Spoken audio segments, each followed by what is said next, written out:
Bismillahirrahmanirrahim. Alhamdulillah Rabbil Alamin. Nahmaduhu wa nasta'inuhu wa nastaghfiruhu wa nastahdihi wa natubu ilaihi wa natawakkalu alaihi wa na'udzu billahi min syururi anfusina wa min sayyiati a'malina. May yahdihillahu fala mudilla lahu wa may yudlil fala hadiya lahu. Asyhadu an la ilaha illallah wahdahu la syarika lahu wa asyhadu anna sayyidana wa nabiyyana Muhammadan abduhu wa rasuluhu la nabiyya ba'da. Allahumma salli wa sallim afdalas salati wa atammat taslim ala khairil bariyah muallimil insaniyah hadil bashariyah nabiyyina wa habibina wa syafi'ina wa qurrati a'yunina wa uswatina wa imamina maulana Muhammad sallallahu alaihi wasallam wa ala alihi wa sahabatihi wa man ittaba'a sabilahu wa ihtada bihudahu ila yaumiddin. Amma ba'du. Fa'udzu billahi minasy syaithanir rajim. Syahidallahu annahu la ilaha illa huwa wal malaikatu wa ulul ilmi qa'iman bil qist. La ilaha illa huwal azizul hakim. Shadaqallahul azim.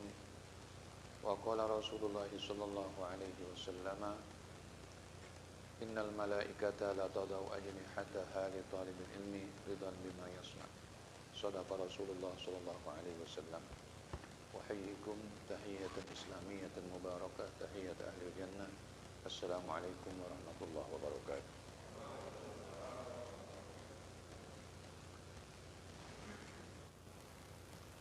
Bismillahirrahmanirrahim. Wa bihi nasta'in. Wa sallallahu ala sayyidina Muhammad wa ala alihi wa sahabati ajma'in. Qala al-musannifu rahimahullah wa adaman naf'a bihi wa bi barakatil ulumi wa bikum fid darain. Qala radhiyallahu anhu al-ashiru an Hudzaifah radhiyallahu anhu anin nabiy sallallahu alaihi wasallam qala walladhi nafsi biyadihi la ta'murunna bil ma'rufi wa la tanhawunna 'anil munkari aw la yushikanna Allahu ay yab'atha 'alaikum iqaban minhu thumma tad'unahu fala yustajabu lakum. Rawahu Tirmidzi wa qala haditsun hasan. Al-ashirnya hadis yang ke-10. An Hudzaifah, dari Hudzaifah, yaitu Hudzaifah bin Yaman radhiyallahu anhu. Anin Nabi sallallahu alaihi wasallam, dari Nabi kita Muhammad sallallahu alaihi wasallam, qala, telah bersabda, walladzi nafsi biyadihi, demi yang diriku di kekuasaannya, pada kekuasaan, yaitu demi Allah, la ta'murunna bil ma'ruf, hendaknya kalian merintahkan yang ma'ruf, wa la tanhawunna 'anil munkar, dan mencegah kemunkaran, aw la yushikanallahu ay yab'atha 'alaikum, atau Allah nyaris akan mengutus atau menjatuhkan kepada kalian iqaban minhu, yaitu siksaannya. Tsumma tad'unahu, kemudian kalian berdoa kepadanya, fala yustajabu lakum, doa tersebut tidak diijabah. Hadis riwayat al-Imam At-Tirmidzi, dan hadis ini itu statusnya haditsun hasan. Sanad hadis yang ke-10 dalam bab ini, seorang sahabat bernama Hudzaifah bin Yaman radhiyallahu anhu. Hudzaifah bin Yaman adalah salah seorang sahabat kepercayaan Rasulullah sallallahu alaihi wasallam. Sangat dipercaya, sangat amanah. Di antara amanah yang dipegang oleh sahabat ini dan tidak diketahui oleh orang lain adalah list orang-orang munafik. Daftar orang-orang munafik. Beliau pegang, punya listnya itu. Salah seorang sahabat Rasulullah sallallahu alaihi wasallam, yaitu Sayyidina Umar bin Khattab. Orang kedua dalam umat Islam, orang kedua adalah Sayyidina Umar bin Khattab. Pertama Abu Bakar As-Siddiq, yang kedua adalah Umar bin Khattab. Umar bin Khattab ini orang yang luar biasa. Ya, yang setan takut dengan dia. Ini kalau dia masuk gang sini nih, setan enggak berani berpapasan. Umar bin Khattab datang dari gang sana, dari muka gang sana, enggak akan berani ada setan itu datang dari arah sana. Enggak berani berpapasan. Takut dengan Umar bin Khattab. Jadi kalau Umar bin Khattab masuk ke satu gang, setan milih gang yang lain. tidak berani berpapasan, saking berwibawanya. Saking berwibawanya. Dan ucapan-ucapan beliau itu hampir selalu benar. Di lidahnya itu betul-betul diberi petunjuk oleh Allah Subhanahu wa taala. Umar bin Khattab. Nah, beliau bertanya kepada Hudzaifah bin Yaman, "Saya ini termasuk gak? Ada gak nama saya di list itu?" Kenapa? Karena apa? Karena kesensitifan para sahabat. Jadi sahabat itu mereka, tidak ada sahabat itu yang menyombongkan diri. Mereka harus tahu diri, betul-betul tahu diri. Padahal Sayyidina Umar bin Khattab radhiyallahu anhu orang nomor 2. Dia bertanya kepada Hudzaifah bin Yaman, "Saya ini termasuk atau tidak ini? Ada tidak nama saya dalam list itu, dalam daftar itu?" Hudzaifah bin Yaman mengatakan tidak ada, dan tidak akan saya katakan hal ini kecuali kepada engkau saja. Yang lain tidak akan saya beritahu. Nah, Hudzaifah bin Yaman dia banyak meriwayatkan hadis-hadis yang berkenaan dengan akhir zaman. Apa yang terjadi pada akhir zaman? Di antaranya adalah ini. Sabda Nabi Muhammad sallallahu alaihi wasallam, "Walladzi nafsi biyadihi." Demi yang jiwaku ada di genggamannya, artinya di kekuasaannya. Semua kita ini di bawah kekuasaan Allah. Kita ini milik Allah. Ya. Kalau ada orang meninggal dunia, orang musibah, kita istirja, inna lillahi wa inna ilaihi raji'un. Kita kembalikan kepada Allah. Inna lillahi, sungguh kita lah milik Allah Subhanahu wa taala. Wa inna, dan sungguh kita ilaihi raji'un, hanya kepadanya lah kita kembali. Allah yang menciptakan kita dan kepadanya kita kembali. Jadi kehidupan di dunia ini bukan segala-galanya. Bukan mati itu selesai kehidupan dengan kematian, tidak. Kematian itu peralihan dari satu zaman dari satu alam ke alam lainnya, dari alam dunia ke alam barzah. Alam barzah merupakan alam peralihan untuk kita nanti masuk alam akhirat. Tidak ada orang yang nyawanya di luar genggaman Allah ataupun di luar kekuasaan, semuanya. Allah yang menciptakan kita, Allah yang mematikan kita. Al-Muhyi Al-Mumit. Di antara sifat-sifat Allah, Al-Muhyi, maha menghidupkan, Al-Mumit, maha mematikan. Kapan? Terserah Allah Subhanahu wa taala. Kepastian. Tidak ada orang yang bisa menghindari kematian. Kemanapun dia lari. Atau dia lari ke ruang angkasa, atau ke planet yang paling tinggi, atau ke planet yang paling tinggi, dia pasti mati. Selama itu dia makhluk. Ya, karena sudah menjadi sunnatullah yang mempunyai kepastian. Kullu man 'alaiha fan. Setiap yang ada di permukaan bumi ini pasti akan fana, akan habis. Kita masing-masing mengalami. Semakin tua makin terasa. Semakin berkurang kemampuan kita, semakin berkurang kekuatan kita. Semuanya kekuatan, semuanya. Kekuatan indera kita, kekuatan nalar kita, kekuatan ingatan kita, memori kita, semuanya mengalami. Itulah perjalanan kehidupan di dunia yang sementara, yang terbilang dengan. Maka Nabi Muhammad sallallahu alaihi wasallam bersumpah dengan sumpah, "Walladzi nafsi biyadihi." Artinya demi Allah. Dibahasakan dan diterjemahkan secara harfiah, secara letterlet, demi yang diriku pada kekuasaannya ataupun pada genggamannya. Jalla jalaluhu. Apa yang akan disampaikan oleh Rasulullah? La ta'murunna bil ma'ruf. Kalian semuanya harus melaksanakan amar ma'ruf. Ini perintah. Perintah kepada siapa? Kepada semua umat Nabi Muhammad sallallahu alaihi wasallam tanpa terkecuali. Ini terkait dengan identitas jati diri umat ini. Umat ini adalah umat yang harus melaksanakan amar ma'ruf nahi munkar. Artinya umat yang harus peduli. orang melaksanakan amar ma'ruf itu buat kepentingan orang banyak, bukan kepentingan dia pribadi. Karena kebaikan itu akan berimbas, akan berpengaruh bukan saja pada pelakunya, tapi juga pada lingkungannya. Lingkungannya bukan hanya saja makhluk yang bernyawa, yang tidak bernyawa pun demikian. Bapak-bapak ketika berangkat ke musola ini, niatnya mengaji, thalabul ilm, bebatuan yang dilewati atau diinjak, tanah yang dilewati ataupun diinjak, pohon-pohon yang dilewati ataupun diinjak, atau dilewati atau terinjak, dilewati, semuanya beristighfar. Untuk siapa? Untuk orang yang pergi untuk menuntut ilmu. Artinya apa? Lingkungan mendukung. Itu yang kita katakan makhluk yang tidak bernyawa. Sebetulnya semua ciptaan Allah itu hidup. Hanya hidupnya masing-masing. Semuanya bertasbih, tapi tasbihnya kita tidak paham. Air yang ada di hadapan kita ini bertasbih, tapi kita tidak paham. Kalau di laut, bertasbihnya air apa itu? Ombaknya itu. Semua makhluk itu bertasbih dan tunduk kepada Allah Subhanahu wa taala. Tapi kita tidak paham tasbih. Perintah la ta'murunna bil ma'ruf. Hendaknya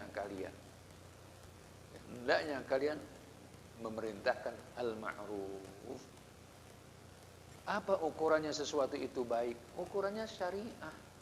Dari mana syariah? Dari Allah. Kenapa dari Allah? Allah yang tahu. Kita yang ciptakan Allah. Allah yang tahu tentang pribadi kita masing-masing. Apa yang bermanfaat untuk manusia? Allah yang maha tahu. Apa yang bermadarat, berbahaya untuk manusia? Allah yang tahu. Makanya yang baik diperintahkan untuk dikerjakan. Yang tidak baik diperintahkan untuk ditinggalkan. Tidak ada sesuatu kebaikan kecuali kita diperintahkan untuk melaksanakannya. Tidak ada sesuatu yang tidak baik kecuali, tidak ada satu keburukan kecuali kita diperintahkan untuk menjauhinya dan melakukannya. Jadi ukurannya adalah syariah yang turun dari Allah Subhanahu wa taala, yang Allah turunkan. Jadi bukan berangkat dari kepentingan pribadi, bukan ukurannya adalah subjektivitas, bukan kepentingan pribadi, bukan. Jadi kalau orang melaksanakan amar ma'ruf, dia melaksanakan perintah Allah Subhanahu wa taala. Dan ini adalah kewajiban umat. La ta'murunna bil ma'ruf wa la tanhawunna 'anil munkar. Dan hendaknya kalian mencegah kemunkaran. Pada siapa ini ditujukan? Sabda Rasul ditujukan kepada siapa? Kepada umatnya. Kepada para sahabat di zaman beliau, kepada tabi'in setelah generasi sahabat, pada generasi tabi'in setelah generasi tabi'in, terus sampai kepada orang-orang yang mengikuti mereka bi ihsan, dengan baik, ila yaumiddin, sampai hari kiamat. Kita hanya mengikuti, gak perlu kita susah-susah membuat yang baru-baru lagi, tinggal mengikuti. Yang ditinggalkan dan diwariskan oleh Rasulullah sudah sempurna. Kita tinggal mengikuti. Bagaimana kita mengikuti? Ya pelajari. Salah satunya ikhtiar kita mengaji begini untuk mempelajari apa yang menjadi keyakinan kita. Jadi kalau guru berbicara dalam forum ini, majelis ini, konteksnya adalah pengajian. Konteksnya belajar. Konteksnya ada thalabul ilmi. Tidak ada konteks-konteks yang lain. Tidak ada kaitan-kaitan yang tidak lain, tidak keluar, adalah dari yaitu konteks dan munasabah thalabul ilmi, pengajian. Nah, ilmu ini disebarkan untuk supaya manfaatnya lebih luas lagi.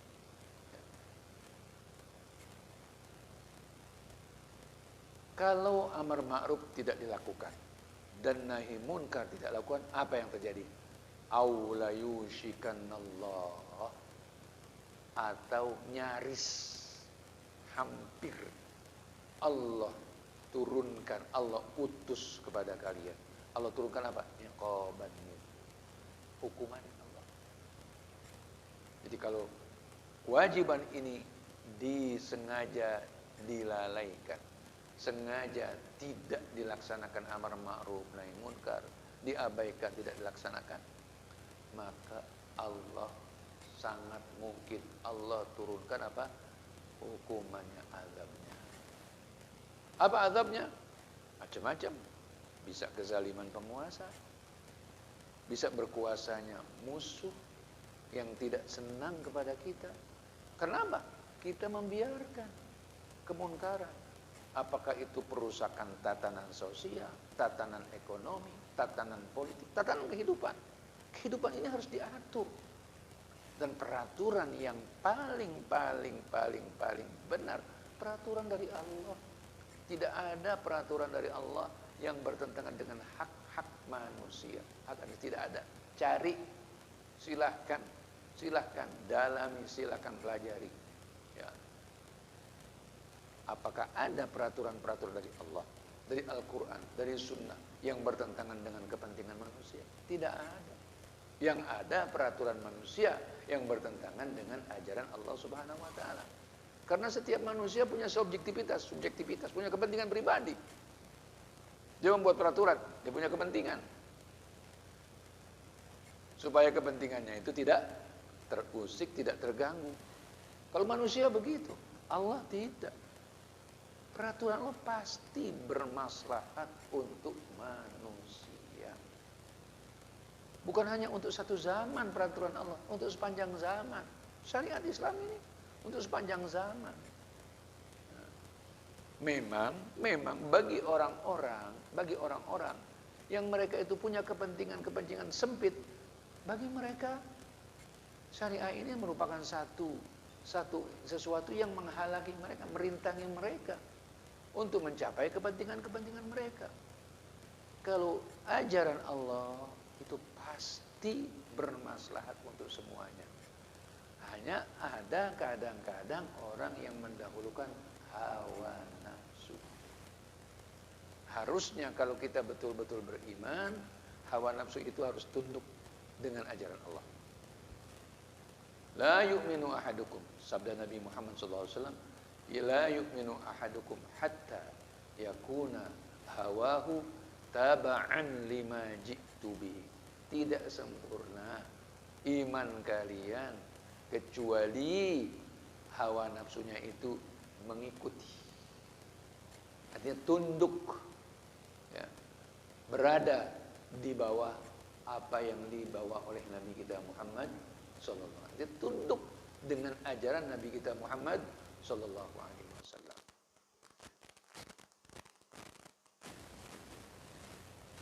Kalau seseorang mengikuti hawa nafsu, umpamanya waktu maghrib, wah enak-enakan aja, jalan-jalan aja. Tapi dia ingat, dia sebagai umat Nabi Muhammad SAW, sebagai muslim, di sana ada kewajiban sholat maghrib. Dia harus tunduk, harus dikalahkan hawa nafsunya. Itu salah satu contoh. Ya. Orang kalau mengikuti hawa nafsunya, sekarang dia ngantuk, dia tidur. Tapi kalau orang yang tahu akan ajaran Nabi kita Muhammad SAW, dia tidak akan tidur. Dia tunggu sampai waktu Isya, dia laksanakan sholat Isya, baru dia tidur. Ini contoh-contoh yang mudah saja. Dan itu bisa dianalogikan kepada yang lain dalam kehidupan kita.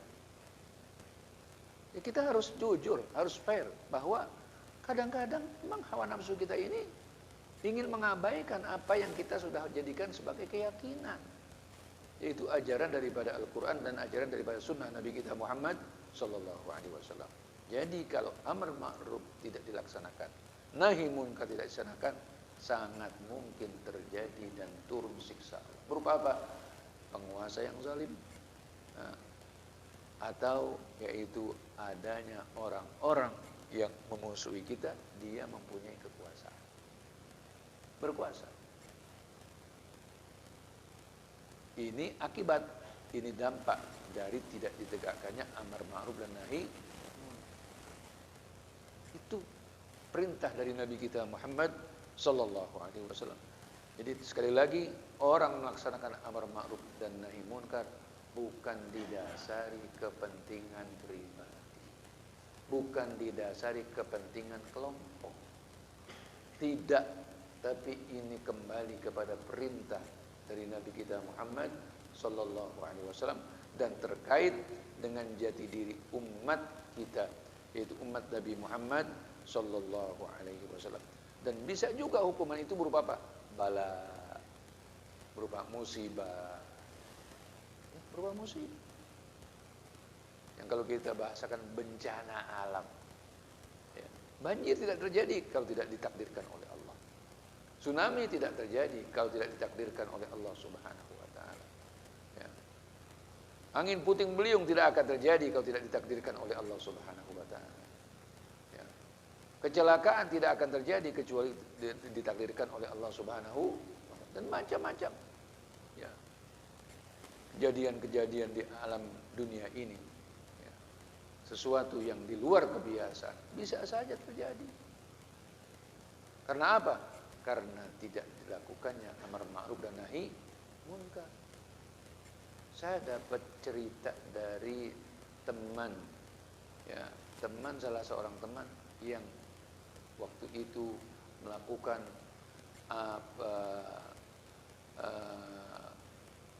amal-amal kemanusiaan pasca tsunami di Palu. Pasca tsunami jadi di sana tuh ada namanya kampung Texas. Kampung Texas. Itu namanya begitu. Kampung namanya kampung Texas. Itu kerjanya judi. Kemaksiatan. Salah satu judinya apa? Jadi setiap orang yang hamil itu dijadikan sebagai judi. Ini laki atau perempuan. Enggak perlu lagi ke USG. Jadi tidak perlu lagi melakukan USG, yaitu ultrasonografi, tidak perlu. Jadi mereka apa? Dijadikan ini sebagai bahan judi oleh mereka, permainan. Sampai seperti itu, membudaya itu. Apa yang terjadi? Luar biasa. Jadi bukan gempa lagi, tapi tanah itu berjalan, bumi itu pecah, tanah itu pecah, rumah masuk ke dalam bumi, rumah masuk ke dalam bumi, rumah masuk ke dalam bumi, kampung sekampung, satu lingkungan masuk ke dalam bumi, ditelan oleh bumi. Pohon itu berjalan bergerak, seperti air itu, tanah seperti air mengalir. Di luar kebiasaan, di luar kebiasaan. Karena apa? Hukuman Allah Subhanahu wa taala. Hukuman Allah Subhanahu wa taala. Ini real, ini nyata. Sabda Nabi kita Muhammad sallallahu alaihi wasallam, as-sadiqul masduq. Ya, itu orang yang membuat kartun Nabi kita Muhammad sallallahu alaihi wasallam. Bagaimana kejadian akhir hayat? Dia kemana-mana dikawal, khusus dengan bodyguard, kemana-mana dikawal. Apa yang terjadi? Terjadi kecelakaan, mobilnya terbakar, dipadamkan, makin besar itu api. Dipadamkan, makin besar itu api. Tidak bisa.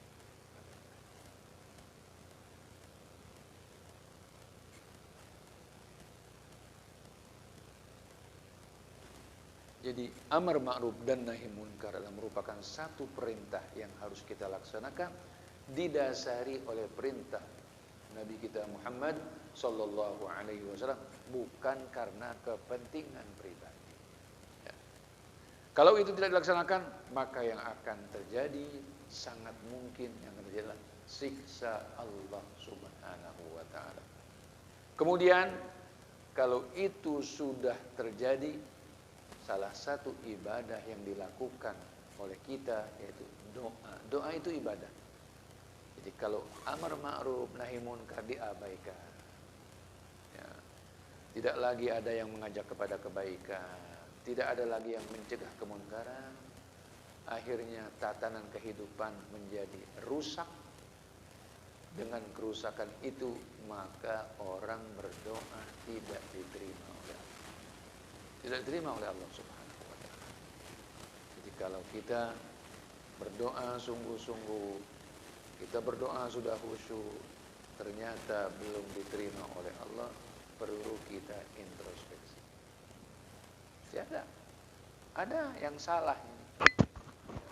Khusyuknya sudah khusyuk, ya, doanya sendirian, sendirian tengah malam, orang nggak ada yang tahu, khusyuk, menangis, ya. Tapi belum diijabah oleh Allah. Harus kita muhasabah, mau mengoreksi diri kita, ya.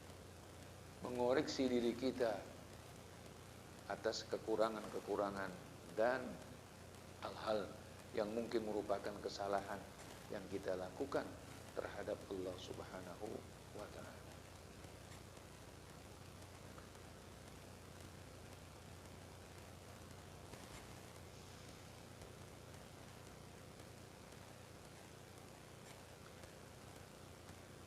Dan kemunkaran itu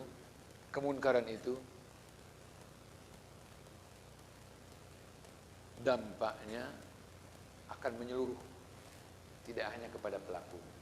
Wattaqu fitnatan la tusibanna alladziina zalamu minkum khassah. Wa'lamu annallaha syadidul iqab. Dan hindarilah yang namanya fitnah. Karena hukumannya tidak hanya mengenai dan menyasar orang yang melakukannya, tapi akan juga mengenai orang-orang yang ada di lingkungan tersebut.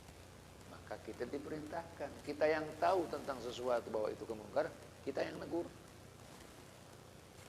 Ada dengan adab, dengan etika, dengan cara yang baik. Ya. Ada etikanya. Tidak boleh kita mencegah kemungkaran yang menyebabkan kemungkaran yang lebih besar lagi. Tidak boleh. Kalau memang bisa dengan kekuasaan, bisa dengan tangan, bisa dengan tangan. Kalau tidak bisa, ingkari dengan hati kita. Dan kita mengadu kepada Allah Subhanahu wa taala. Pasti Allah mendengar aduan kita kepadanya. Baik, itu hadis yang ke-10.